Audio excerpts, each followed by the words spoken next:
இந்த ஆத்தி மரம், அத்தி மரம் அல்ல, ஆத்தி மரம், இந்த மரமே வேற. இந்த ஆத்தி மரத்தை உருவாக்கி சுவாமி ஏன் இந்த ஊரில் இருக்கிறாருன்னு ஒரு கேள்வி வந்தது. அதற்கு பிள்ளையார் விடை சொல்கிறார். சிறுத்தொண்ட தேவநாயனாரை பெருமான் இங்கே திரு அவதாரம் செய்ய வைக்க போகிறார்.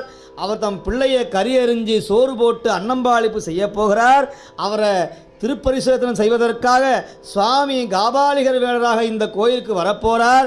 ஆத்தியின் கீழ் அமரப்போகிறாருங்கிறதுக்காக சுவாமி பல யுகத்துக்கு முன்னதாகவே இந்த கோயில் அமர்ந்திருந்தானாம். இப்போ ஒவ்வொரு நாயன்மாரையும் ஆட்கொள்வதற்காக சுவாமி அங்கங்கே இருந்திருக்கிறான்.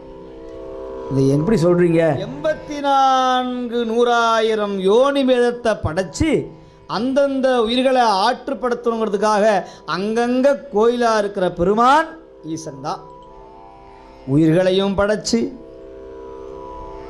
பக்கத்திலையும் அமர்ந்திருந்து